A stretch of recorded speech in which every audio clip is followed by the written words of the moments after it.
మతం ముందు మానవత్వం కాదు. ఈ ఎపిసోడ్ మొత్తం మీద బాగా తీవ్రంగా బాధ కలిగించిన అంశం ఏంటంటే, నాకు గనక శక్తి ఉంటే, నా దగ్గర గనక సరైన న్యాయవాద వ్యవస్థ ఉంటే వీళ్ళిద్దరి మీద ఫస్ట్ కేసులు నేనేస్తా. షేక్ షావలి శివరాత్రి రోజున హిందువులకు ఎందుకు అమ్మాలి? లోకేష్ గారి మీద అభిమానంతోనో, లేకపోతే పవన్ కళ్యాణ్ గారి మీద, నాగబాబు గారి మీద అభిమానం. హిందువులందరూ బుర్ర పెట్టి ఆలోచించండి.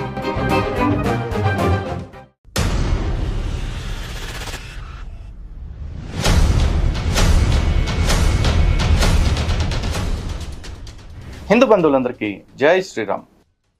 ఈ కోవాబన్ ఎపిసోడ్ బహుశా దాని గురించి ఎక్కువ బ్రీఫింగ్ ఇవ్వాల్సిన పని లేదేమో, కానీ మొట్టమొదటిసారి ఈ ఎపిసోడ్ చూసిన తర్వాత నాకు అనిపించింది ఏంటంటే, మతం ముందు మానవత్వం కాదు, ఇంకా చెప్పాలంటే మతం ముందు మానవ హక్కులు అనేవి కంప్లీట్గా ఓడిపోయాయి. ఎందుకు ఏమిటి తెలియాలంటే దయచేసి ఈ వీడియోని చివరి దాకా చూడండి. ఈ కోవాబన్ వివాదం మొదలైన కాడి నుంచి కూడా ఈ షేక్ షావలి అనే వ్యక్తిని అతను ముస్లిం కాబట్టి టార్గెట్ చేశారు అని చెప్పేసి చాలా మంది తప్పుడు ప్రచారం చేస్తూ ఉన్నారు. ఈ కుహనా మేధావులు కావచ్చు, కొంతమంది రాజకీయ నాయకులు కావచ్చు. కానీ గుర్తుపెట్టుకోండి, ఎపిసోడ్ మొత్తం జాగ్రత్తగా చూసినట్లయితే అది బయట పెట్టిన వ్యక్తి హిందువు కాబట్టి ఈ విషయం పక్కదారి పట్టింది. ఆ నేరం చేసిన వ్యక్తి ముస్లిం కాబట్టే అతనికి ఇంత ఎలివేషన్ వచ్చింది, ఇంత సపోర్ట్ వచ్చింది. నిజానికి అతను ముస్లిం కాబట్టే అతను ఈ రోజున ఆర్థికంగా ఇంత ప్రయోజనం పొందుతున్నాడు.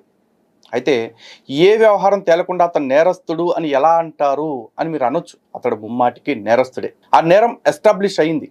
కానీ ఈ కోణాన్ని ప్రతి ఒక్కళ్ళు కూడా విస్మరించారు. అలా విస్మరించిన వాళ్ళందరికీ కూడా నిజాలని ఒక్కసారి కళ్ళు తెరిచేలాగా చెప్పి మీ అందరికీ వాస్తవాలు అర్థమయ్యేలాగా నా వంతు ప్రయత్నం నేను చేస్తాను. అయితే ఈ ఎపిసోడ్ మొత్తం మీద బాగా తీవ్రంగా బాధ కలిగించిన అంశం ఏంటంటే, మీడియా వ్యవహారం కాదు, వాళ్ళు వ్యూవర్షిప్ కోసం ఏమైనా చేస్తారు. అందులో మెయిన్ స్ట్రీమ్ మీడియా ఉండొచ్చు, యూట్యూబ్ మీడియా ఉండొచ్చు, ఎవరైనా ఉండొచ్చు. ఎందుకంటే వీళ్ళందరికీ చీమ చచ్చినా వార్తే, చీమ బ్రతికినా వార్తే. మనలాగా ఒక స్టాండర్డ్ ఐడియాలజీ తోటి పనిచేసేవి కాదు ఇవన్నీ కూడా. వాళ్ళకి వ్యూవర్షిప్ కావాలి. అందులో ఎటు పక్కన ఎడ్జ్ ఉంటే అటువైపు తీసుకుని మాట్లాడేస్తూ ఉంటారు. అందుకే చెప్పా, వాళ్ళకి చీమ చచ్చినా వార్తే, చీమ బ్రతికినా వార్తే. కానీ మనకు అది కాదు. మనకి సమాజం బాగుండాలి, ధర్మం బాగుండాలి, దేశం బాగుండాలి. కాబట్టి ఇక్కడ ఆ మీడియా పాత్రని కాసేపు పక్కన పెట్టేసి రాజకీయ నాయకుల పాత్ర మాట్లాడుకుందాం. మరి ముఖ్యంగా గౌరవ ముఖ్యమంత్రి గారి తనయుడు, ఆంధ్రప్రదేశ్ రాష్ట్ర మంత్రిగా ఉన్న నారా లోకేష్ గారి గురించి మాట్లాడుకోవాలి. అలాగే జనసేన పార్టీ అధినేత పవన్ కళ్యాణ్ గారు, ది అన్అపాలజెటిక్ సనాతని గారి వాళ్ళ అన్నయ్య నాగబాబు గారి వ్యవహారం గురించి కూడా మనం ఖచ్చితంగా మాట్లాడుకోవాలి. అంటే మైనారిటీల పక్షపాతం అనే ఒక దుగ్ధ ఏదైతే తీర్చుకోవాలనుకుంటారో అది తీర్చుకోవటానికి వీళ్ళు కూడా ఆ నేరంలో భాగస్వాములు అయిపోయారు. ఎస్, నిజానికి నాకు గనక శక్తి ఉంటే, నా దగ్గర గనక సరైన న్యాయవాద వ్యవస్థ ఉంటే వీళ్ళిద్దరి మీద ఫస్ట్ కేసులు నేనేస్తా. ఒకవేళ ఈ వీడియో చూసిన తర్వాత వాళ్ళ మీద కేసు వేయటం సబబు అనిపిస్తే ఎవరికైనా, నాకు ఆ శక్తి లేకపోయినా మీలో ఎవరికైనా శక్తి ఉంటే మీరైనా వీళ్ళ మీద కేసులు వేయండి. ఎందుకంటే జరిగిన ఘోరంలో, జరిగిన నేరంలో కేవలం మతాన్ని గెలిపించడం కోసం, ఆ మతస్థుల యొక్క ఓట్లని మైనారిటీల పేరుతోటి గ్రాప్ చేసుకోవటం కోసం చెయ్యకూడని పనులన్నీ చేశారు వీళ్ళు. సో ఫస్ట్ అసలు నాగబాబు ఏం ట్వీట్ చేశారు, ఆ తర్వాత నారా లోకేష్ గారు ఏం ట్వీట్ చేశారు, వాళ్ళు ఏ విధంగా ఈ నేరంలో భాగస్వాములు అయ్యారు అనేది మనం ఖచ్చితంగా మాట్లాడుకుందాం. సో నాగబాబు గారు ట్వీట్ ఒకసారి చూడండి. చిరు వ్యాపారస్తులకు కూటమి ప్రభుత్వం భరోసాగా ఉంటుంది. పొట్టకూటి కోసం, కుటుంబ పోషణ కోసం కోవాబన్ నమ్ముకుంటున్న సాధారణ పౌరుణ్ణి కొందరు భయభ్రాంతులకి గురి చేయటం మంచి పరిణామం కాదు. ఈ సంఘటన తర్వాత చాలా మంది చిరు వ్యాపారులు ఆందోళనకి గురవుతున్నారు. ఈ సంఘటన కారణంగా శివరాత్రికి తాను వ్యాపారం చేసుకోలేని పరిస్థితి ఏర్పడిందని ఆ వ్యక్తి బాధను వ్యక్తం చేయగా వ్యక్తిగతంగా రూపాయలు 25,000 ఆర్థిక సాయం అందించాం. చిరు వ్యాపారులు విక్రయించే ఆహార పదార్థాల నాణ్యతను పరిశీలించడానికి ఫుడ్ సేఫ్టీ అథారిటీలు ఉన్నాయి. ఏదైనా సందేహం ఉంటే సంబంధిత అధికారులను సంప్రదించవచ్చు. వాలి లాంటి చిరు వ్యాపారులకు కూటమి ప్రభుత్వం అండగా ఉంటుంది. ఐటీ విద్యాశాఖ మంత్రి శ్రీ నారా లోకేష్ గారు, వ్యవసాయ శాఖ మంత్రి శ్రీ అచ్చెన్నాయుడు గారు, ఎంఎస్ఎంఈ శాఖ మంత్రి శ్రీ కొండపల్లి శ్రీనివాస్ గారు వ్యాపారిపై జరిగిన దాడిని ఖండిస్తూ ప్రకటన విడుదల చేయడం కూడా ఆనందంగా ఉంది. ఈ సంఘటనను మతం కోణంలో చూడొద్దని కోరుతున్నా. తక్కువ లాభంతో ఎక్కువ అమ్మకాలు చేస్తూ రోజువారీ ఖర్చులు వెళ్ల తీసుకోవటం చిరు వ్యాపారుల లక్ష్యం. పెద్దగా మూలధనం లేకపోయినా తమ కాళ్లపై తాము నిలబడాలనే ఆలోచనలతో కూడలలో ఎక్కువ జనసాంద్రం ఉండే జాతరలలో చిన్న చిన్న దుకాణాలు పెట్టుకుని చిరుతిండి బళ్ళమ్ముకుని జీవనం సాగించేవారు మన దేశంలో కోట్ల మంది ఉన్నారు. అర్బన్ ప్రాంతాల్లో 40% పైగా పేద ప్రజలు చిరు వ్యాపారులు విక్రయించే ఆహార పదార్థాల మీద ఆధారపడతారని అధికారిక లెక్కలు చెబుతున్నాయి. శ్రీ కె నాగబాబు, ఆంధ్రప్రదేశ్ రాష్ట్ర శాసన మండలి సభ్యులు, జనసేన పార్టీ ప్రధాన కార్యదర్శి, అదేవిధంగా కింద ఫోటో షేక్ షావలి తోటి. నాగబాబు గారు, మీరు ఒక బాధ్యత గల ఎమ్మెల్సీ, అఫ్కోర్స్ ప్రజల్లో నుంచి వచ్చి ఉండుంటే బహుశా ప్రజల బాధలు కూడా మీకు తెలుస్తూ ఉండుండేవేమో. మీరు డైరెక్ట్గా మీ తమ్ముడు గారి యొక్క రికమెండేషన్తో మీరు వచ్చారు కాబట్టి మీకున్నంత షార్ట్ కట్స్ అందరికీ ఉండవు కాబట్టి కొంతమంది ప్రజల తరఫున కూడా మాట్లాడుతూ ఉంటారండి. ఇక్కడ మతం కోణంలో చూడొద్దు అంటూ మతాన్ని తీసుకొచ్చింది ఎవరు? మీరు. ఎవరు కాదు ఇక్కడ. పైగా మీరు శివరాత్రి రోజున అతను వ్యాపారం చేసుకోలేకపోయారు అని చెప్పేసి 25,000 రూపాయలు ఇచ్చారు. అసలు శివరాత్రి రోజున ఇతనికేం పనండి? షేక్ షావలి శివరాత్రి రోజున హిందువులకి ఎందుకు అమ్మాలి? మేమంతా హిందూ ఆలయాల్లో హిందూ పండుగలకి హిందువుల వద్దే కొనుక్కోండి అని చెప్తా ఉంటే మీరు వచ్చేసి షేక్ షావలిని అక్కడ అమ్ముకోనివ్వకుండా చేశారని చెప్పేసి 25,000 ఇచ్చారు. మీకు తెలుసా శివరాత్రి రోజున హిందువులందరూ ఉపవాసం ఉంటారు. ఆ రోజున ఇతను వెళ్ళి కోవా బన్నులు అని చెప్పేసి హిందువుల్ని ఉపవాసం నుంచి డైవర్ట్ చేయటం ఎందుకు? అదే ఇతన్ని నా రంజాన్ నెలలో వెళ్ళిపోయి మసీద్ దగ్గర కోవా బన్ను అమ్మమనండి. అది కల్తీ ఉందా లేదా సెకండరీ. బీయింగ్ ఏ ముస్లిం ఇతన్ని రంజాన్ రోజున మస్జిద్ దగ్గరికి వెళ్ళిపోయి కోవా బన్ను అమ్మమని చెప్పండి. వాళ్ళు ఉపవాసాలు చేసే రోజుల్లో బాగా పెడతారు అప్పుడు. మరి అప్పుడు రోజుకి 25,000 రూపాయలు నష్టపరిహారం మీరు ఇస్తారా? రంజాన్ రోజున నేను అమ్ముకోలేకపోయానండి అని ఏడుస్తాడా? మీరు ఒక ఎమ్మెల్సీ లాగా ఆలోచించండి, ఎమ్మెల్సీ లాగా మాట్లాడండి. ఎమోషన్ తోటి ఏది పడితే అది మాట్లాడి ప్రజల్ని కన్ఫ్యూజ్ చేయటం, ప్రజల్ని ఇబ్బంది పెట్టడం పద్ధతి కాదు నాగబాబు గారు. పైగా మీకు తెలుసా వీళ్ళు అమ్ముతున్న కోవా బన్లో పైన బన్ను వీళ్ళు తయారు చేసేది కాదు, వీళ్ళు కొనుక్కొచ్చి అమ్ముతారు. ఆ బన్ను కోడిగుడ్డు సొన కూడా కలుస్తుంది దానిలో. శివరాత్రి రోజున కోడిగుడ్డు సొన కలిగిన బన్ను లోపల ఇతను తయారు చేస్తున్న కోవా పెట్టేసి అమ్మితే హిందువులు తినేయాలా? హిందువులు కొనుక్కు తినొద్దు అనుకున్నారు కాబట్టి అతనికి నష్టపరిహారం మీరు ఇస్తారు. మేము చెప్తున్నాం ఏ హిందువు కూడా హిందువుల దగ్గర మాత్రమే కొనండి, మిగతా ఎవరి దగ్గర ఏమి కొనొద్దు. మరీ పర్టికులర్గా పండగలప్పుడు అసలకే కొనొద్దు అని చెప్తున్నాం. ఇప్పుడు వాళ్ళందరికీ కావాలంటే కూటమి ప్రభుత్వం అండగా ఉంటుందట. మరి అలాంటి వాళ్ళందరికీ కూటమి ప్రభుత్వం అండగా ఉంటుంది అనుకుంటే అలాంటి కూటమి అలాంటి ప్రభుత్వం మాకు అక్కర్లేదు సార్. మళ్ళీ 3 ఏళ్ళకి ఎలక్షన్స్ వస్తాయి, దేక్లేంగే అంటే దేక్లేంగే, అక్కడికే చూసుకుందాం. మరి ఈ ఇష్యూలో మతాన్ని గెలిపించి మానవత్వాన్ని మానవ హక్కుల్ని ఓడించింది మీరు. ఏ విధంగా మానవ హక్కుల్ని ఓడించారో కాసేపు అయి చెప్తా. ఇక రెండో ట్వీట్ మంత్రి నారా లోకేష్ గారు అయితే ఏకంగా ఒక వీడియోను పోస్ట్ చేసి ఏం పెట్టారంటే, dear brother Wali, I'm deeply sorry that you had to endure this. Such divisive and communal behavior has no place in our Telugu society, which has always stood for harmony, mutual respect and brotherhood.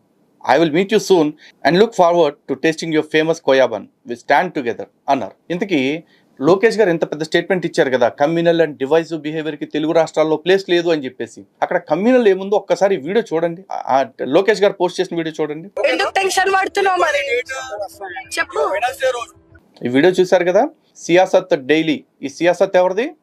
మరి ఈ సియాసత్ నడుపుతున్న వాళ్ళు ఏ మతానికి సంబంధించిన వాళ్ళు, ఏ పార్టీకి సంబంధించిన వాళ్ళు? లోకేష్ గారు ఇందులో మతానికి సంబంధం లేకపోతే ఈ వ్యక్తిని ఆ మతం వాళ్ళందరూ ఎందుకు సపోర్ట్ చేశారు?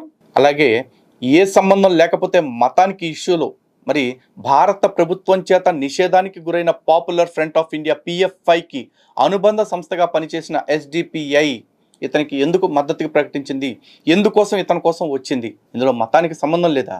ఒక హిందూ సంఘాల వాళ్ళు హిందువుల పండగైన ఒక జాతర దగ్గర ఇలాంటి అనారోగ్యకరమైన ఆహారం ఎందుకు అమ్ముతున్నారు అని ప్రశ్నిస్తే అది మతపరం అయిపోయింది. కానీ ఇతనికి వాళ్ళ మత సంఘాలన్నీ వచ్చి మద్దతు ఇస్తుంటే మాత్రం ఇది మతానికి సంబంధం లేనిది అయిపోయింది. అయితే ఈ జబ్బు చాలామంది సెక్యులర్ హిందువులకు కూడా ఉంది కాబట్టి చాలామంది మేం కోవాబన్ తింటాం అని ఎగబడతా ఉన్నారు. కానీ మీరు నాగబాబు గారు ఆ మాట మాట్లాడకూడదు. ఎందుకంటే ఆ కోవాబన్ను అతను అమ్మటమే చట్టవిరుద్ధం. ఆ కోవాబన్నుని మీరు ప్రమోట్ చేయటం, నేనెల్లు తింటాను అని చెప్పేసి ఎండార్స్ చేయటం, ఇది ఇంకా చట్టవిరుద్ధమైన పని. సో ఈ వీడియో చూసాక దాని గురించి కూడా ఎక్స్ప్లెయిన్ చేస్తాను. ఇక్కడ ఈ వీడియోలో ఏం టెక్స్ట్ పెట్టారు చూడండి. అతను ఆ కోవాబన్ తింటుంటే, this Muslim street vendor was made to eat his own food to prove he was not committing food jihad during the Medaram జాతర.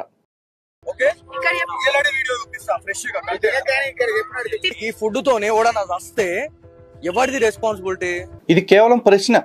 ఈ ఫుడ్ తో ఎవడన్నా చస్తే ఎవరిది రెస్పాన్సిబిలిటీ? ఏం చేద్దామని వచ్చారు వీళ్ళంతా? ఇవన్నీ చూడు, ఇదంతా మెత్తగా అయిపోయినాయి. ఇది నేను డేట్ చూపించి ఒకసారి, ఎక్స్పైరీ డేట్ చూపించమన్నాడు. ఇది కూడా నేరమేం కాదు. డయల్ 100 కాల్ చేసి పట్టించేయాలి. డయల్ 100 కాల్ చేయాలి. అంటే చట్టపరంగా పనిచేయాల్సిన వ్యవస్థలు ఏవైతే ఉన్నాయో ఆ వ్యవస్థలకి తన గురించి ఫిర్యాదు చేస్తామనే చెప్పారు. నాగబాబు గారు ఉచిత సలహా ఇచ్చారు కదా, ఫుడ్ సేఫ్టీ అథారిటీస్ ఉన్నాయి అని చెప్పేసి. ఆ అథారిటీస్ అందరికీ అందుబాటులో ఉండరు, వాటి గురించి అందరికీ అవగాహన ఉండదు. కాబట్టి పోలీస్కి కంప్లైంట్ చెయ్యండి అనే చెప్పాడు అక్కడ. వీళ్ళేమో అతన్ని కొట్టలేదు, దాడి చేయలేదు.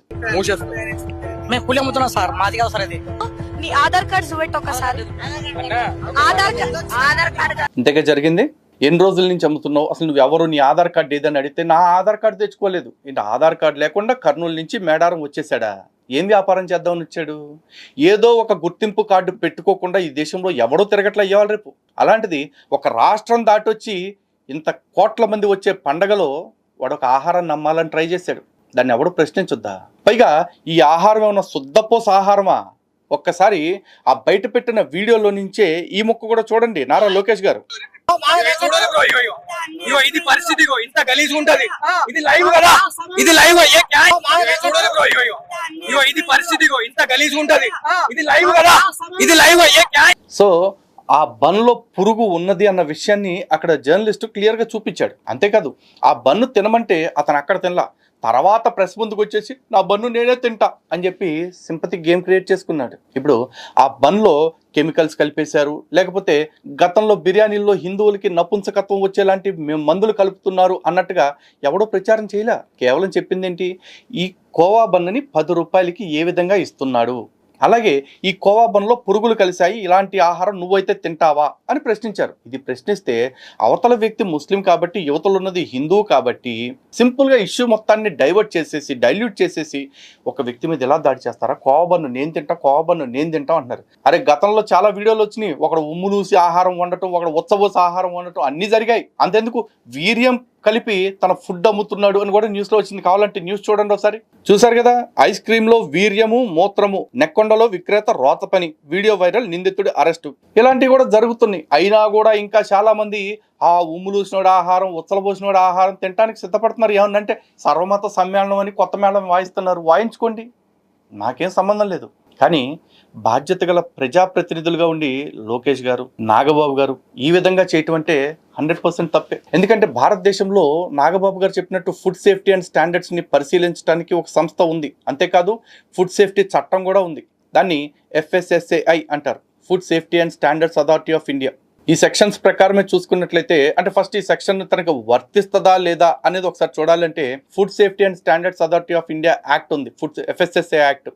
దానిలో సెక్షన్ 31లో ఉన్న సబ్సెక్షన్ 2 ఒకసారి చూడండి. Licensing and registration of food business లో clause 2, nothing contained in subsection 1 shall apply to a petty manufacturer who himself manufacture or sell or any article of food, or a petty retailer, hawker, itinerant vendor, or a temporary stall holder, or small scale or cottage or such other industries related to food business or tiny food business operator, but they shall register themselves with such authority and in such manner as may be specified by regulations, without prejudice to the availability of safe and wholesome food for human consumption or affecting the interest of the consumers.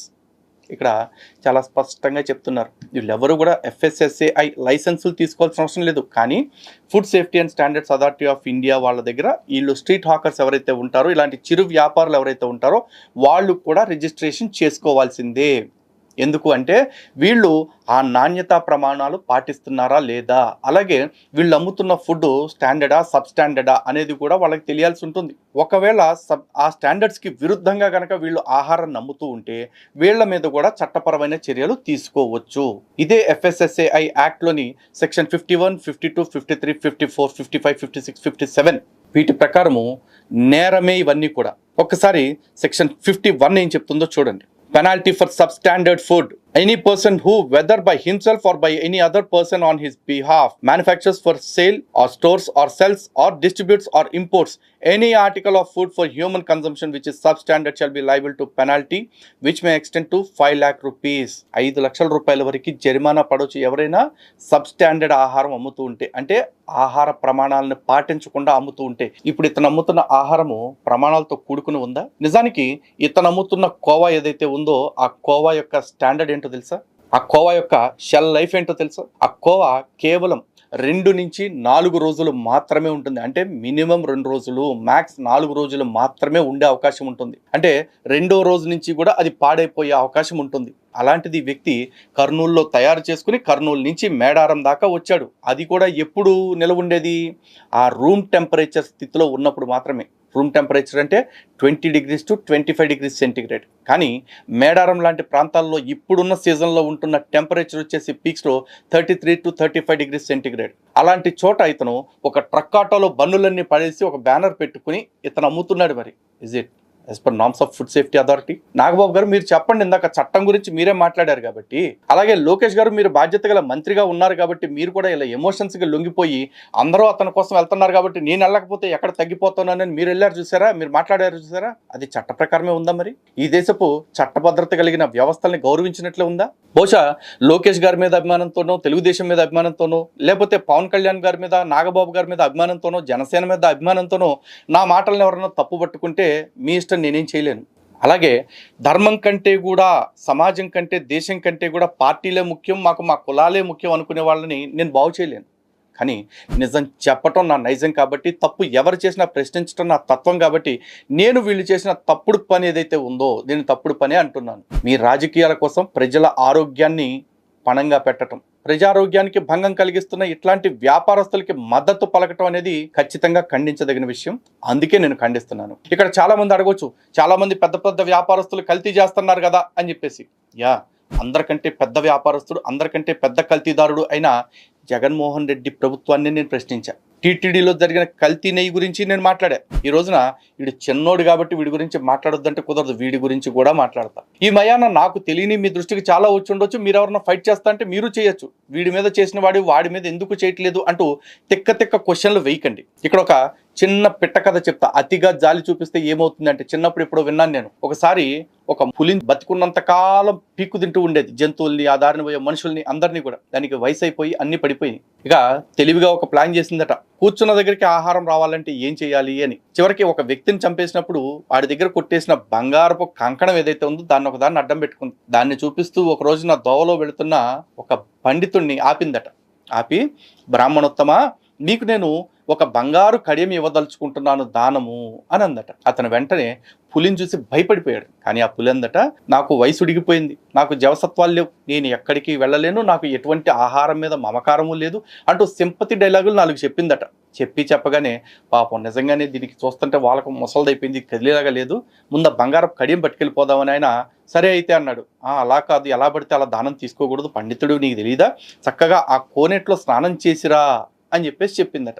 ఎప్పుడైతే అతను వస్త్రాలు విప్పి కోనేట్లోకి దిగి స్నానం కోసం వెళ్ళాడో వెంటనే ఆ కోనేట్లోంచి అతను ఎట్లాగో వెంటనే స్పీడ్గా తప్పించుకోలేడు కాబట్టి ఈ పులి అతని మీద దాడి చేసి చంపేసింది. అంటే ఒక పండితుడికి కంకణం మీద ఉన్న ఆశను చూపించి, అతనిలో సహజత్వంతో ఉండే మానవత్వానికి సంబంధించిన అంశాన్ని టచ్ చేసి అతనికి జాలి క్రియేట్ చేసి అతన్ని దారుణంగా చంపి తినేసింది.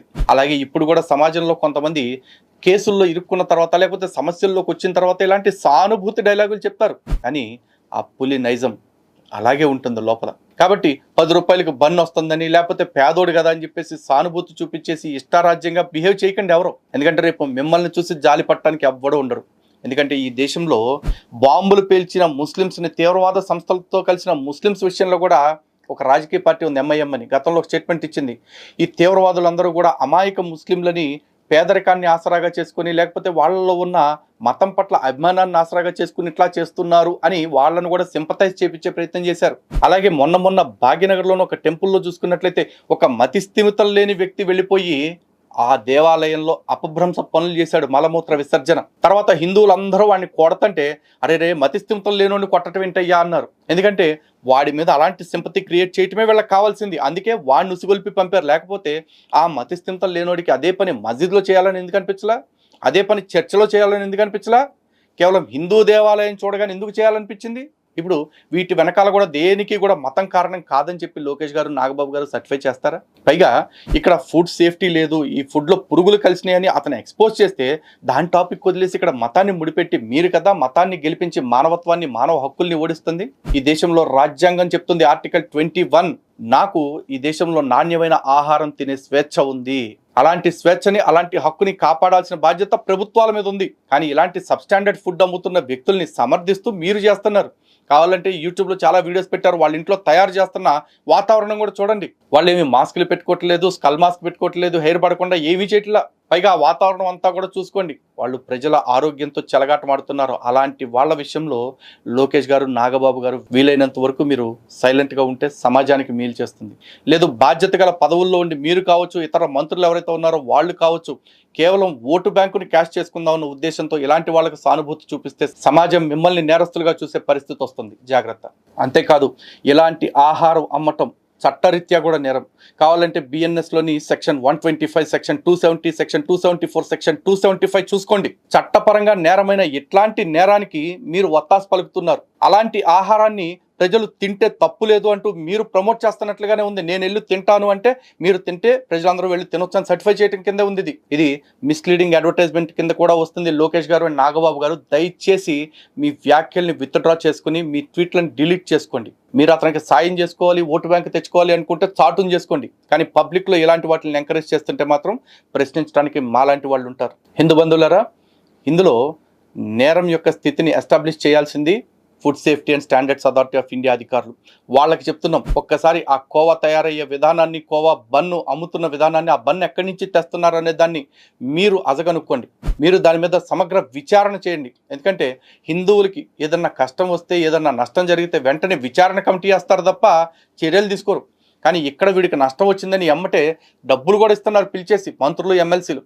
ఈ రోజున ఈ కోవా బన్లో కెమికల్స్ కలిసాయా, లేదంటే పాయిజనస్ థింగ్స్ ఏమన్నా కలిసాయా, కలవలేదా అనేది సెకండరీ. కానీ ఒకవేళ ఈడే కాకుండా ఇంకెవడన్నా వ్యాపారస్తుడు అక్కడ ఏదన్నా ఇలాంటిదే చేసి హిందువుల ప్రాణాలు గనక పోయి ఉంటే భారీ సంఖ్యలో, ఈ మీలో ఒక్క రాజకీయ నాయకుడైనా సరే ఆ సంఘటనకు బాధ్యత తీసుకుంటాడా? మొన్న ఢిల్లీలో లేదంటే కొంత భారతదేశంలో అక్కడక్కడ కొంతమంది డాక్టర్స్ అదే మతానికి సంబంధించిన వాళ్ళు రెజిన్ అనే ఒక సబ్స్టెన్స్ని కలిపి హిందువుల యొక్క ప్రాణాలు తీయాలని చూశారు. ఎక్కడ?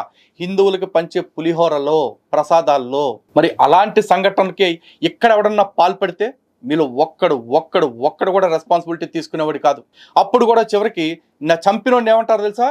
అరే రే, ఉగ్రవాదానికి మతం ఏంటండి, అలాంటి ఉన్మాదులు కొంతమంది ఉన్నంత మాత్రం మొత్తం మతాన్ని అలాగే చూస్తారా అంటారు. మరి ఇక్కడ హిందువులందరూ ఇలాంటి ఉన్మాదం చూపించినట్టే సర్టిఫై చేసేసి మీడియా అంతా ఎలా మాట్లాడుతుంది? హిందువులందరూ బుర్ర పెట్టి ఆలోచించండి. ఒక ముస్లింకి కష్టం వస్తే అది యావత్ ప్రపంచం యొక్క కష్టంగా దాన్ని ప్రొజెక్ట్ చేస్తున్నాడు, దాన్ని ప్రూవ్ చేసుకుంటున్నాడు. కానీ యావత్ హిందుత్వానికి కష్టం వస్తే అది హిందుత్వానికి కలిగిన కష్టమని, హిందుత్వానికి జరిగిన నష్టమని సాటి హిందువుల్ని కూడా కన్విన్స్ చేయలేని స్థితిలో మనం ఉన్నామంటే ఈ యాంటీ హిందూ ఎకోసిస్టమ్ ఎంత బలంగా పనిచేస్తుందో, మన హిందూ ఎకోసిస్టమ్ ఎంత బలహీనంగా మారుతుందో అర్థం చేసుకోండి. ఈ బలహీనతలన్నింటినీ మనం త్వరలోనే జయించి ఒక బలమైన హిందూ ఎకోసిస్టమ్ని ఏర్పాటు చేసుకోవాలంటే హిందువులందరూ కలిసి ఉండటం నేర్చుకోవాలి. అదేవిధంగా హిందూ సంస్థలన్నీ కూడా కలిసి పనిచేయటం నేర్చుకోవాలి. అందరూ ఒకే పని కోసం పనిచేయకపోయినా ఒక కాజ్ గురించి ఒకళ్ళు గొంతెత్తితే ప్రతి ఒక్కళ్ళు మద్దతు ఇచ్చే స్థితికి మనం ఎదగాలి. అలాగే నేను చెప్పినట్లు ఈ బాధ్యత లేని రాజకీయ నాయకులు ఎవరైతే ఉన్నారో వాళ్ళ మీద నా వీడియో చూసిన తర్వాత అయినా సరే శక్తి ఉన్న వాళ్ళు ఎవరన్నా స్పందించి కేసులు పెడితే అలాంటి వాళ్ళందరికీ కూడా మనస్ఫూర్తిగా ధన్యవాదాలు తెలియజేసుకుంటాను. కల్తీ చేసిన వాడికి వీళ్ళందరూ మద్దతు ఇస్తున్నారు. మరి ఆ కల్తీని ప్రశ్నిస్తున్న వాళ్ళకి మనం మద్దతు ఇవ్వమా? ఖచ్చితంగా ఉంటుంది. జై శ్రీరామ్, భారత్ మాతకి జై.